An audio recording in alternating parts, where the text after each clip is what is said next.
Cordial saludo, respetada tutora. Este es el desarrollo de la fase 2 de la contextualización del curso de instituciones y organismos internacionales.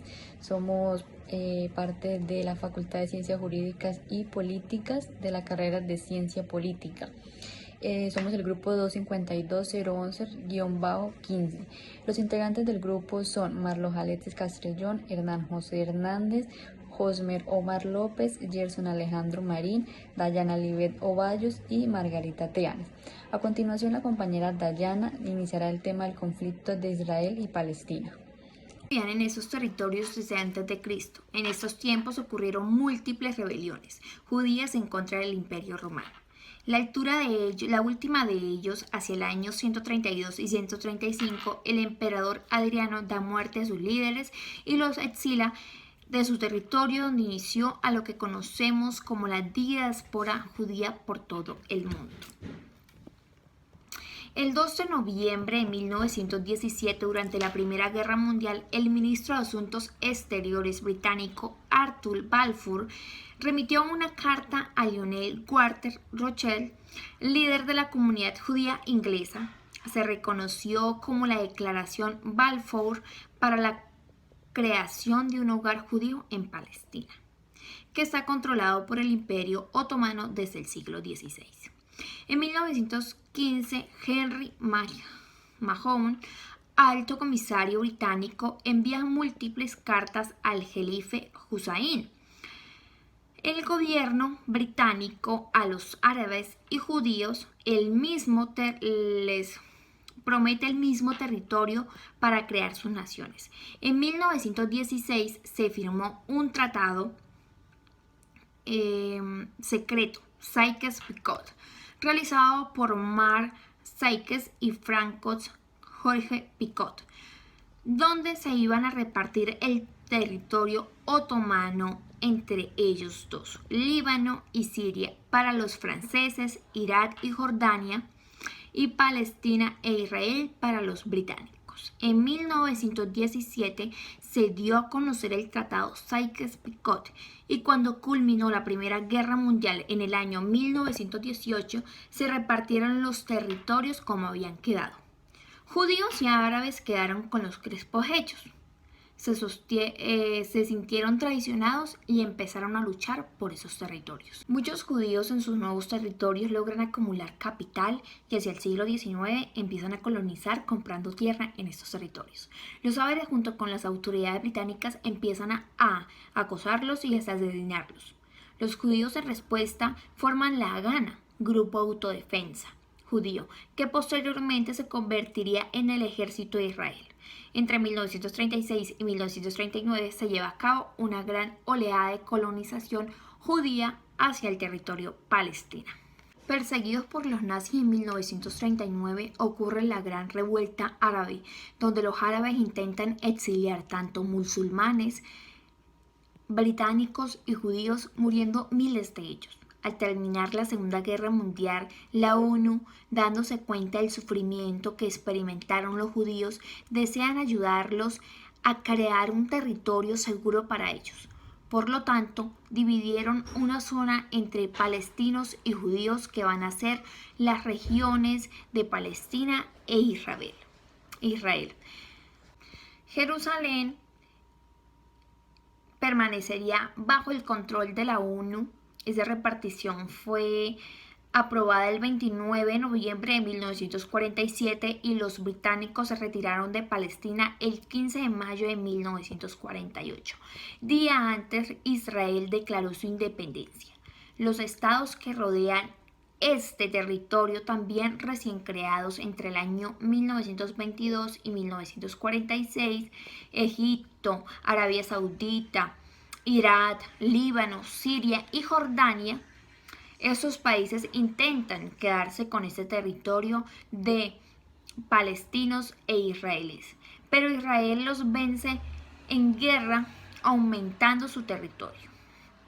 Se crea en 1952 la OLP, Organización para la Liberación de Palestina, dando participación al presidente Nasser de Egipto y los judíos vivían. El conflicto entre Israel y Palestina, más allá de ser un conflicto bélico, entre dos países, es un conflicto cultural que se remonta siglos atrás entre dos culturas, entre la cultura islámica y entre la cultura de Israel. Pues bien, Israel considera que Jerusalén pertenece a ellos por derecho divino, porque desde hace siglos su cultura se ha basado en esta ciudad, y por su parte Palestina considera que les pertenece esta ciudad, ya que desde hace varios siglos sus antepasados han vivido ahí, y su cultura también hace parte de esa ciudad. Eh, por su parte, organismos internacionales han intentado mediar entre estos dos países, pero la verdad no se ha conseguido mucho, ya que entran otros componentes como grupos guerrilleros, grupos terroristas, como es el caso de el grupo Hamas, en cabeza de Ismael Haniyeh, que desde la década pasada, específicamente desde el año 2010-2011,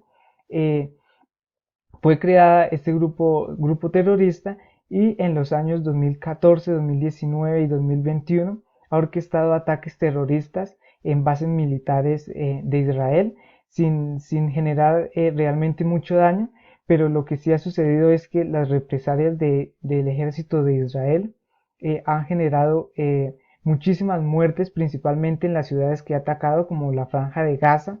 Ha habido mucha población civil que ha muerto en este enfrentamiento, y pues el presidente de Palestina, Mahmoud Abbas, ha hecho lo que ha podido en cuanto a intentar formar su Estado-nación, en poder consagrarse, en poder intentar que haya un cese al fuego, en que se pueda lograr la paz con el con el país de Israel.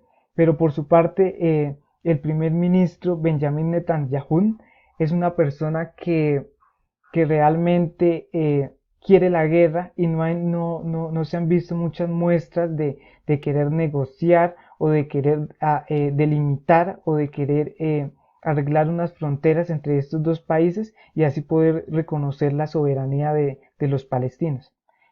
Por otro lado, los ciudadanos, los migrantes palestinos que viven en Israel son víctimas de persecución, de estigmatización, de discriminación por parte de los israelíes. Quienes los persiguen son perseguidos por el hecho de tener una cultura diferente, por el hecho de tener una religión diferente.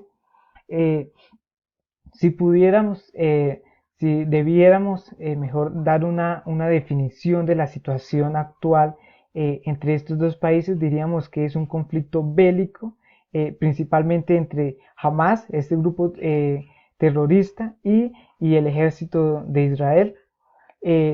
eh, pero también hay que decir que es un conflicto también cultural, intentar por parte de estos países prevalecer su cultura, prevalecer sus territorios, eh, y pues que definitivamente ha escalado ese conflicto ha escalado a niveles que son preocupantes.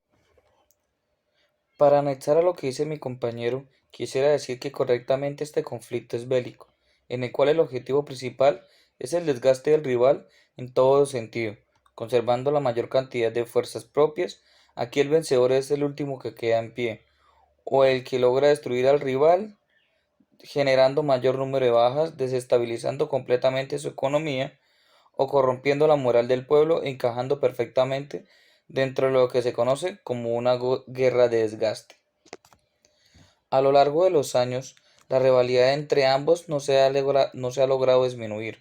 Sin embargo, en determinados momentos de la historia se han obtenido treguas, por algunos meses o incluso años, en lo que la violencia y los bombardeos han dejado de ser el foco de atención en la comunidad internacional, por lo que en ciertas formas la atención han quedado relegadas durante algún tiempo. Con el alto del fuego que se ha alcanzado este último 20 de mayo, hay que tener claro que las fuerzas, tanto israelíes como palestinas, están preparadas para el ataque en cualquier momento, si creen que su rival no llegó a cumplir su parte de acuerdo. Por último, la tregua es momentánea, pone fin a una de las escalas más violentas de los últimos años, pero no es segura, Pareciera que esta guerra no tuviera fin, lo cual tiene preocupado a los entes internacionales, ya que esto puede convertirse en una gran problemática para la región, llegando a ser una catástrofe o la principal consecuencia de muchas problemáticas que trae consigo la guerra, la violencia y la destrucción para la economía y la sociedad. Bueno, como ya han explicado mis compañeros, este conflicto se vive desde hace muchos años. Sin embargo, la parte geográfica y la división territorial es, por decirlo así, uno de los puntos más importantes de este conflicto, ya que ambas naciones reclaman derechos tradicionales sobre toda esta tierra. Los israelíes, por parte de los pueblos hebreos, y el Estado de Palestina, que acaba de recalcar que es un Estado de reconocimiento limitado, por parte de los pueblos filisteos. Ambos estados reclaman su derecho a habitar este territorio, por lo que este conflicto territorial se podría decir que empieza a principios del siglo XX con la migración masiva de judíos desde Europa hacia Palestina, en ese entonces parte del Imperio Otomano. Cuando el Imperio Otomano cae, al finalizar la Primera Guerra Mundial, estos territorios pasan a ser colonias británicas, cuya migración sigue aumentando a gran escala, llegando hasta al punto de que en Palestina el 20% de su población era de carácter judío. Esta migración aumenta y llega a su punto cúspide con el auge de los fascismos europeos. Cuando termina la Segunda Guerra Mundial, diferentes atentados terroristas hacia posiciones inglesas por parte de grupos extremistas israelíes hacen que la recién creada ONU declare el Estado de Israel, un nuevo Estado, y realiza una división geográfica entre Palestina e Israel. Sin embargo, esto no gustó para nada en la Liga Árabe y en Palestina, la Liga Árabe que también se encontraba recién creada. La Liga Árabe le declara la guerra a Israel 3 días después de su creación, una guerra que termina perdiendo la Liga Árabe y le cuesta territorios a Palestina. Palestina, que a lo largo de estos años ha sido la más golpeada con esta volatilidad territorial, ya que hay puntos históricos donde Palestina ha perdido todo su territorio y Israel ha ganado aún más territorio, anexándose la península del Sinaí junto con el canal del Suez y parte de Cisjordania, territorios que serían devueltos con la firma del Tratado de Oslo, donde se le otorgaría parte de Cisjordania a Palestina junto con la Franja de Gaza. La Franja de Gaza cabe recalcar que se encuentra aislada del resto del territorio de Israel por un muro construido por las fuerzas de defensa israelíes. Aquí se podría decir que con el Tratado de Oslo se firma una paz donde ni palestinos invaden Israel ni israelíes invaden Palestina. Sin embargo, el gobierno israelí ha fomentado la creación de asentamientos y colonias humanas en territorio palestino, donde han ido mermando poco a poco su territorio, cosa que es completamente ilegal según la ONU. En el conflicto Israel-Palestino podemos encontrar organismos internacionales gubernamentales en los cuales fue su mayoría los que, como Estados Unidos, en su momento apoyó Israel, y su rol siempre fue generarle su territorio, y Gran Bretaña, que en su momento pues hizo el rol de conquistador, manejó estos territorios, pero al él elevarse y dejar unas tribus ya radicadas de Israel, se empezó a generar y a agudizar más el conflicto. Posteriormente podemos observar durante todos estos tiempos pues siempre ha estado la ayuda de los países como Túnez, como Egipto, como Jerusalén, que estuvieron apoyando de una manera humanitaria y siempre tratando de generarle una salida pacífica al conflicto. Otros organismos internacionales gubernamentales que solo estuvieron como rectores, como garantes nomás, podemos mencionar a Rusia, a China y a Francia. Y como el organismo internacional más importante en todo esto y que está aún activo, podemos mencionar a la Organización de las Naciones Unidas, la cual en 1947 y 1948 pues generó una división. El rol de él fue fue generar una división pacífica a los dos pueblos, pero nunca fue suficiente, siempre fue fallido esa salida del conflicto en estos momentos. Finalmente podemos concluir que haciendo un análisis de la evolución histórica que han tenido las organizaciones internacionales y pues los problemas que se han evidenciado en las relaciones internacionales de Israel y Palestina, este se basa en diferentes contextos, incluidos sus vecinos, con antecedentes religiosos, territoriales, disputas por tierra de Jerusalén, por religión entre cristianos, musulmanes, judíos y la división de los armenios. Los organismos internacionales aspiran a acercarse, coordinarse, llegar a acuerdos, poder negociar y tomar medidas para salvaguardar la paz y buscar constantemente el bienestar humano. Algunas de las características que podemos resaltar de los organismos internacionales son el carácter interestatal, se crean por acuerdos entre los países, cuentan con organismos operativos permanentes como la OEA, la ONU o la OTAN. Pueden tomar decisiones, protegen los estados miembros de agresiones o aceptan a otros estados como parte de ellos para evitar algún tipo de conflicto. Muchas gracias.